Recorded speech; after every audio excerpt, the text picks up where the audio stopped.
Bonjour à toutes et à tous, j'espère que vous allez bien. Bienvenue sur cette troisième partie de la correction de mon interro formative sur les droites, équation analytique, équation cartésienne. On a déjà fait dans les questions 1, 2, 3, on a fait on a présenté, rappelé ce que c'est une équation analytique, une équation cartésienne, comment trouver une équation analytique, même si on va encore le faire ici. On a déterminé une intersection, on a tracé, on a quasiment tout fait. Donc ici, on va vraiment tout réutiliser, puisqu'on va refaire la dernière partie qu'on n'avait pas encore faite sur le calcul de la pente qui est avec les droites perpendiculaires, et après une C3 où on peut manipuler un petit peu tout ce qu'on a. Eh bien, allons-y. Question 4 du coup. Il nous reste question 4 et 5 à faire. Question 4. Question 4, c'est donc déterminer une équation, celle qu'on veut, d'une droite qui est perpendiculaire à une autre.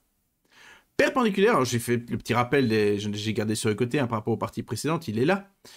Pour calculer la pente, qui est toujours la première chose qu'on fait à partir du moment dès qu'on sait que notre droite n'est pas verticale, on va sur une équation analytique et on cherche la pente.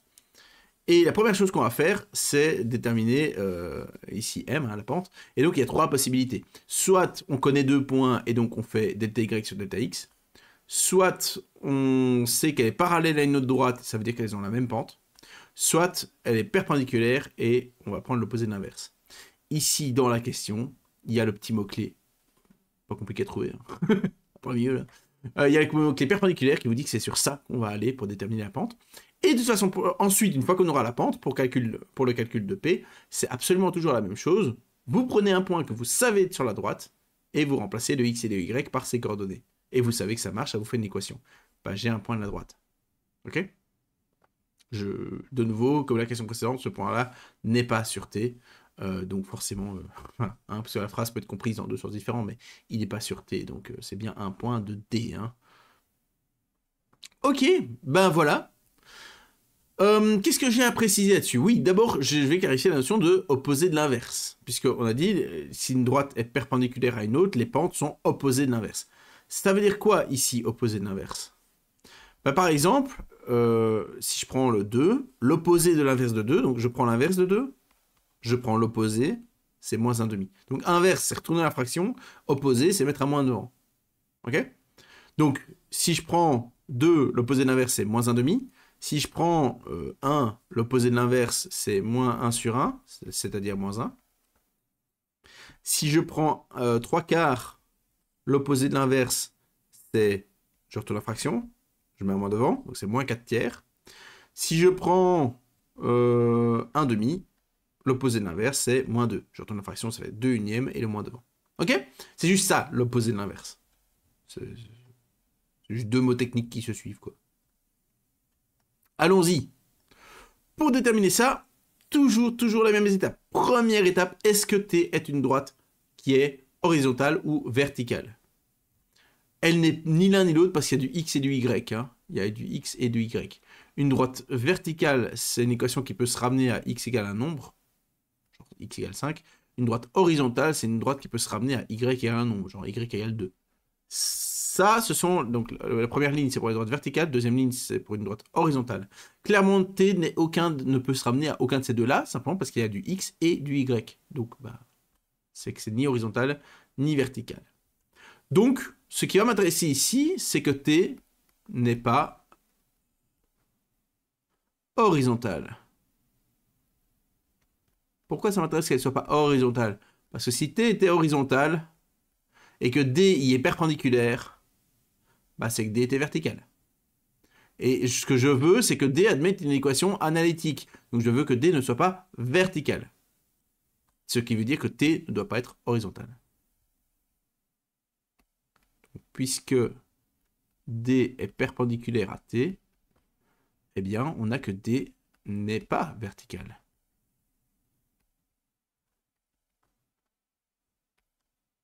Ok. Puisqu'elle n'est pas verticale, elle admet une équation analytique. Donc il existe un M et un P. Ouais, trop de ponts sur le M là. Il existe un M et un P, tel que D a pour équation y égale mx plus p. Bien. Et quoi? Et quoi? Du coup, maintenant, on sait qu'il y a une équation analytique, donc on sait qu'on peut calculer m. Pour calculer M, donc je vais mettre calcul de M, le mot-clé, c'est que D est perpendiculaire. Donc M est l'opposé de l'inverse de la pente de T. Donc la première étape, c'est de chercher la pente de T. Et de nouveau, comme j'ai dit à la vidéo précédente, vous ne pouvez pas avoir, ce n'est pas le 4. C'est bien le nombre qui multiplie x, mais uniquement dans la forme y égale mx plus p. Donc là, ça ne suffit pas. La forme qui est écrite là ne permet pas de lire la pente de t. Donc il faut d'abord, on va partir de là, mais on va d'abord isoler y. Donc on part de là, 4x plus 2y égale 9, mais on doit isoler y. Donc on va faire ça en 2 étapes. 2y égale moins 4x plus 9. Et maintenant, je peux tout diviser par 2. Donc ça fait moins 4 divisé par 2, ça fait moins 2x plus 9 demi. Et donc la pente est bien le nombre qui multiplie x dans la forme y égale mx plus p. Donc là, c'est le moins 2. Le moins 2, c'est la pente de t. Donc, voilà. Je vais me rappeler la justification. Hein. La justification, c'est parce que D est perpendiculaire à T. Eh bien, le M... Ah, trop de pont. le M, c'est donc l'opposé de l'inverse. Donc, l'inverse de moins 2, c'est moins 1 demi. Et l'opposé de moins 1 demi, c'est 1 demi. Voilà. Maintenant que j'ai trouvé M, pour la suite, c'est la même chose qu'à chaque fois. Pour le calcul de P, ça ne varie jamais. Le calcul de P, je vais prendre un point que je sais être sur D. Donc, on sait que ici, le point moins 3, moins 1, on vous dit qu'il est sur D. Ce qui veut dire que lorsque je remplace les inconnus, hein, les variables x, y, par ces coordonnées-là, eh bien, ça marche. Donc, pour l'instant, on en est à ce que D, il ait une équation de la forme y égale m x plus p. Et on doit déterminer le p. Donc, quand je remplace le x et le y par moins 3 et moins 1, donc le moins 3 c'est le x, le moins 1 c'est le y, eh bien, j'obtiens moins 1 égale 1 demi de x plus p. Ce qui me fait une petite équation. P vaut moins 1 plus 3 demi. Moins 1 plus 3 demi, donc moins 2 demi plus 3 demi, ça fait 1 demi. Donc P vaut 1 demi. Ok? Et donc, oui, n'oubliez pas de répondre à la question. Hein. La question, c'est de donner une équation. Hein. Il y en a qui s'arrêtent parfois ici, genre ils ont calculé M, ils ont calculé P, enfin... Non, la question, c'est de donner une équation. Hein. N'oubliez pas de donner une équation. Donc D, il a pour équation Y égale M x plus P. Voilà, là j'ai donné une équation, parmi d'autres, hein, j'ai donné l'équation cartésienne. Raté, analytique, y égale mx plus p, j'ai donné l'analytique. Vous pouvez aller jusqu'à une cartésienne en mettant tout du même côté, par exemple ici multiplier par 2 pour ne pas avoir les fractions, tout ça est ok, mais ce n'est pas nécessaire pour la question ici. Donc je vais m'arrêter là, puisque la question est terminée. Et je vais effacer tout ça, et on se retrouve pour la dernière question, qui est la C3. Voilà, j'ai été l'installer. Donc, qu'est-ce qu'on nous dit ici? Nous avons une droite dont on nous donne une équation presque cartésienne, je veux dire. Il faudrait que le 8 soit du côté gauche, mais bon, vous verrez que 4x plus 2y égale 8, on l'appelle aussi cartésienne, parce que en général, c'est un nombre de fois x plus un nombre de fois y, et le reste, le c, on s'en fout si à gauche, à droite. Bref, c'est pas la question. On a une équation de D. Et on nous demande de déterminer une équation de l'image de D par symétrie centrale de centre 3, 2. Bon, alors ce que je conseille toujours, c'est de faire un petit dessin. Alors pas un dessin précis, je vais pas m'amuser à réfléchir, trouver des points de D pour faire le dessin, je pourrais le faire, hein. Mais, est-ce que c'est utile? Bon, on verra, si c'est utile, je le ferai. Mais tant que c'est pas utile, ne le faites pas. Mais par contre, ce qui est vraiment intéressant comme dessin, c'est se rappeler un petit peu comment ça marche une symétrie centrale. Il faut bien avoir ça en tête, évidemment, puisque on va parler de symétrie centrale. Et donc, j'ai une droite D, et j'ai un centre. Alors, si le centre est sur D, bah, j'ai fini la question. Bah oui, parce que l'image de D par symétrie centrale, si le centre est sur D, bah, je rappelle une symétrie centrale, c'est une rotation de 180 degrés. Si vous tournez de 180 degrés autour d'un point de la droite, bah, vous ne changez pas. Donc, première chose que je vais vérifier, c'est est-ce que le centre est sur D? Oui ou non? Si oui, j'ai fini. Alors, est-ce que 3, 2? Est-ce que 3, 2? Ça, je fais ça sur feuille de brouillon, ça ne fait pas partie de ma réponse finale. Si la réponse est oui, ça fait partie de ma réponse finale. Si la réponse est non, bah ça ne m'aide pas en fait. Donc, est-ce que 3, 2 est sur D? C'est-à-dire, est-ce que quand je remplace x et y par respectivement 3 et 2, est-ce que ça marche? Est-ce que 4 fois 3 plus 2 fois 2 fait 8? 12 plus 4, ça ne fait pas 8. Dommage. Sinon, c'était fini. Bon.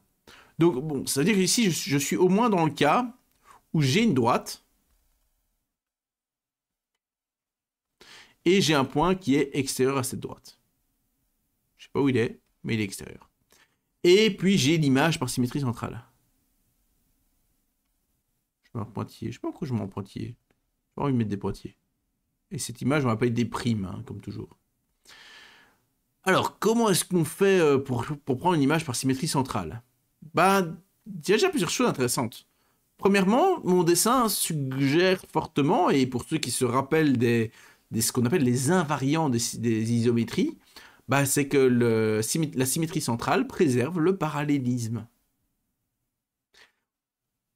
Ce qui n'a rien à voir avec ce que je m'occupe à dire. J'ai bugué, je fais... Ça préserve le parallélisme. Alors oui, ça préserve le parallélisme. Hein. Préserver le parallélisme veut dire que si vous avez deux droites parallèles et que vous prenez une symétrie centrale, bah, les droites restent parallèles. Mais plus fort que ça, en fait. Plus fort que ça, quand vous prenez une droite, eh bien son image est parallèle à la droite de base. Ça, c'est pas préserver le parallélisme, mais c'est une propriété encore plus forte que préserver le parallélisme. Ce n'est pas un hasard si dans mon dessin, D et D' sont parallèles. C'est une propriété de la symétrie centrale. Bon, donc ça veut dire que déjà, on peut utiliser le fait que D et D' soient parallèles. Je précise, petite parenthèse, une C3, petite parenthèse sans le tableau, une C3, c'est un problème ouvert. Cette question-ci, j'ai en toute honnêteté au minimum 4, peut-être même 5 solutions différentes. On peut utiliser les vecteurs, on peut utiliser la trigonométrie, on peut utiliser plein de trucs. La plupart des solutions vont s'appuyer sur le chapitre, c'est pour ça que j'ai mis cette question-là. Mais il y a plein de solutions possibles. Ok, donc ne vous cantonnez pas au chapitre ici. Si vous avez envie de sortir des vecteurs, sortez-les. 2, si vous... quand vous apprenez ici ce que je suis occupé à faire, suivez mon raisonnement, mais ne le suivez pas en disant que c'est ça que vous devez faire. Ce n'est pas ça que vous devez faire. Vous ne devez pas reproduire le raisonnement que je suis occupé à reproduire. Vous devez créer votre propre raisonnement et je vous donne un exemple. Mais c'est un exemple qui n'est pas bon parmi d'autres. C'est peut-être pas celui que vous auriez préféré, j'en sais rien ça. Mais c'est un exemple, ok? C'est ça la difficulté de C3. C'est qu'on vous demande de créer quelque chose, pas de reproduire quelque chose. Let's go. Alors, forcément, j'ai des solutions plus efficaces parce que à partir du moment où je vois 4-5 solutions, je sais aussi que celle vers laquelle je vais me diriger va être la plus efficace des 4-5. Donc, ça, forcément. Mais ça, c'est l'entraînement. Il n'y a rien à faire. Plus vous entraînez, plus ça viendra. Et plus vous êtes à l'aise avec la matière.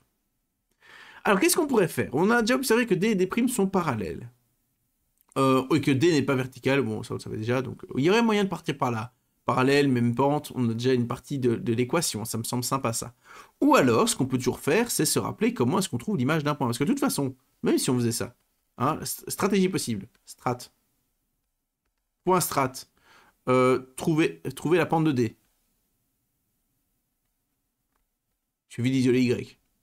Puis, c'est parallèle, donc, même pente. Ah, ok. Ça veut dire que dans ce cas-là, j'ai déjà Y, dans le Y égale mx plus p pour D', bah, j'ai déjà le M. Et donc, il me faudrait trouver le P. Comment est-ce que je pourrais trouver le P? Il faudrait un point. Comment est-ce que je pourrais trouver un point de D'? Bah là, vous avez plusieurs possibilités. Je vous donne comme ça un florilège de possibilités. Première possibilité, je prends un vecteur. Je prends un point quelconque de D, je serais bien capable d'en trouver un. Je prends le vecteur là, et je le reproduis de l'autre côté. Autrement formulé, si ce vecteur s'appelle V, bah mon point ici, P', c'est P plus 2V. Voilà une idée. C'est peut-être pas la seule. Je peux aussi, si je veux, commencer à faire après une notion de distance. Je prends un point qui est à une distance ici, je pourrais calculer cette distance-là. Et je pourrais la remettre, je sais pas, je pourrais faire une équation, trouver tous les points à distance 3, 2, j'en trouverai 4. Tac, oh là. Oh, je sais pas. Non, c'est pas ouf ça comme solution. Non, faisons pas ça. On pourrait prendre... Ah, ça c'est peut-être mieux. On pourrait prendre une droite perpendiculaire. Je sais que les Français notent comme ça, moi en Belgique on note comme ça. On s'en fout. Perpendiculaire. Et là je pourrais prendre la distance là à là. Et du coup chercher la distance là à là pour arriver ici. Ça marcherait aussi. Bref, il y a plein de possibilités. Il y a vraiment plein de possibilités. Laquelle est-ce que je vais faire, moi? Parce que je me suis toujours pas décidé, au fait. C'est toujours pas décidé. Clairement, je pense qu'une bonne idée, c'est de prendre un point et d'aller voir ce qui se passe de l'autre côté, comme ça. Ça, j'aime beaucoup. Et en vrai, j'ai envie d'utiliser les vecteurs. Hein. C'est quand même vraiment le plus simple, hein, les vecteurs. Je vais faire ça, je vais faire la solution des vecteurs. Elle est vraiment trop élégante. Bon, bah allez, let's go. Mon but, c'est de trouver un point P', là. Donc, là, ma strat, c'est prendre... Je vais garder la notation que j'avais notée avant. Si lui, c'est V, donc c'est prendre P plus 2V qui va faire P'. Sauf que pour ça, il me faut trouver P. Oui, donc tout ça c'est dans le but de calculer P. Hein. Le petit P. Merde, il y a des P partout maintenant. Oh, j'ai pris P pour point. Bon, pis. Bon. Il faut trouver notre 1. Il faut trouver un point de la droite D, en fait. N'importe lequel. Bah donc, trouver un P. Trouver un point à la droite. N'importe lequel. Ça doit se trouver. On va faire ça. Et puis grâce à ça, je trouve P', et grâce à P', je peux remplacer pour trouver P. Et comme ça, j'ai fini. Ok, voilà la stratégie. Bien, maintenant que j'ai mon point strat qui est fait, let's go.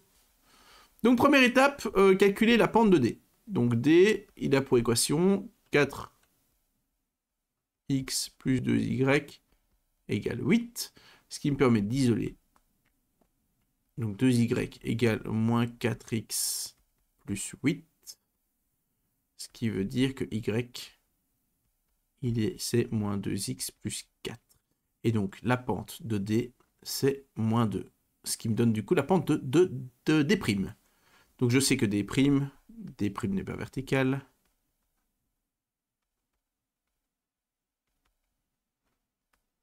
Donc il existe M et P des nombres tels que y vaut mx plus p. Voilà. Puisque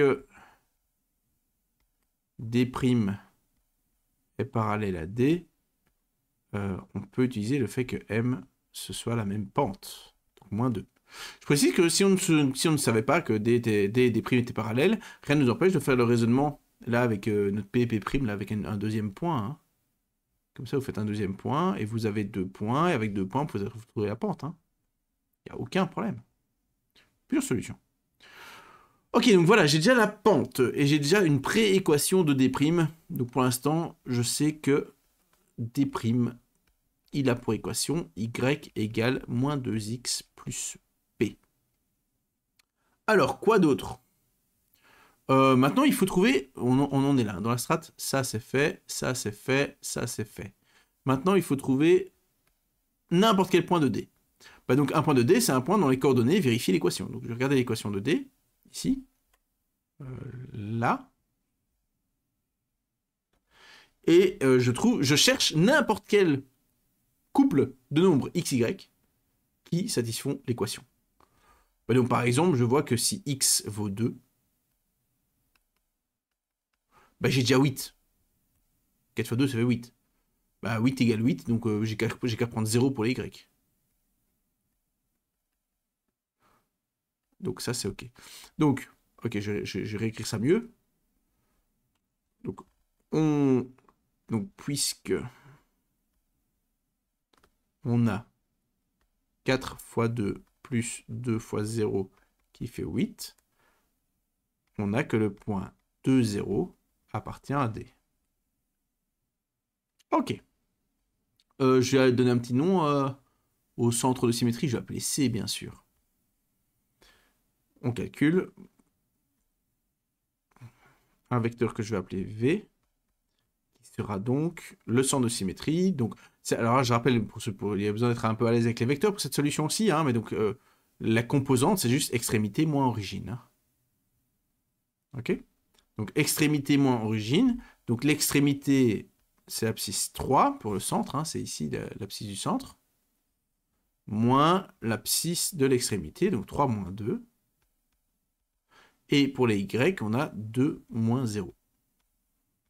Donc mon vecteur V, c'est 1, 2. On peut mettre des flèches si vous voulez, pour bien indiquer que c'est un vecteur, hein, pas un point. Voilà, ça me permet de calculer un vecteur V. Et donc, P', c'est P plus 2V. Autrement formulé, P, c'était lui, hein. P, c'était le 2, 0. Je vais écrire à vertical, j'aime bien écrire à vertical. C'est plus lisible, vous verrez dans 2 secondes.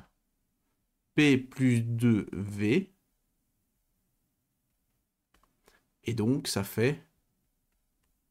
Il suffit de lire par ligne, c'est pour ça que c'est pratique. 2 plus 2 fois 1, ça fait 4. 0 plus 2 fois 2, ça fait 4. Et donc, ceci, c'est P'. Donc, lui, c'est un vecteur, mais les autres, c'est des points. Donc, 4, 4, c'est P'. C'est lui, hein.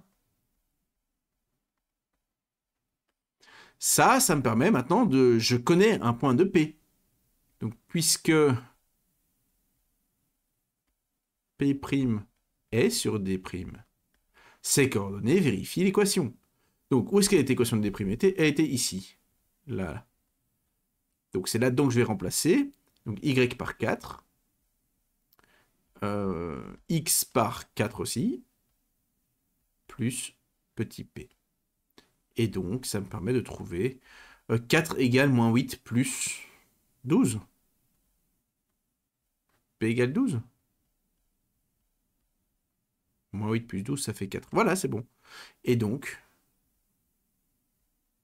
D' a pour équation Y égale M X plus P. Voilà, on a trouvé une équation de l'image de D par symétrie centrale de centre 3, 2. Ce que j'aime beaucoup là-dedans, c'est vraiment l'ouverture. Hein. N'oubliez pas qu'il n'y a pas qu'une seule solution, et d'ailleurs, un bon exercice si vous voulez vous entraîner sur cette manière de réfléchir, c'est de résoudre cette même question avec au moins une autre solution, si pas 2, voire 3 solutions. Vous pouvez partir en trigonométrie, je vous donne des idées. Hein. Vous pouvez partir en trigo, vous faites des triangles comme ça, vous avez 2 triangles isométriques. Hein, c'est les mêmes longueurs, c'est les mêmes angles, et vous pouvez partir des calculs de trigo sur les longueurs des côtés, sur les angles, sur les machins. Vous avez les angles alternes internes, hein, puisque ce sont des droites qui sont parallèles, donc ça et ça a la même amplitude. Vous avez les angles opposés par le sommet là qui ont la même amplitude. Enfin, vraiment vous pouvez tracer, imaginez même tracer une troisième droite qui est parallèle, qui passe par C. Sûrement moyen de faire des trucs avec. Enfin, je vous donne des idées comme ça en vrac, mais ces idées-là, je suis certain que tout ce que je viens de vous mentionner là, je pourrais le développer jusqu'à trouver une solution. Il y a bien quelque chose à faire. Mais voilà, pas obligé de le faire, c'est pas un but, c'est avoir des moyens. À vous de trouver votre chemin. J'espère que ça t'a bien aidé, j'espère que ton interro se passera bien. Et d'ici là, d'ici une prochaine fois, porte-toi bien. Salut, salut!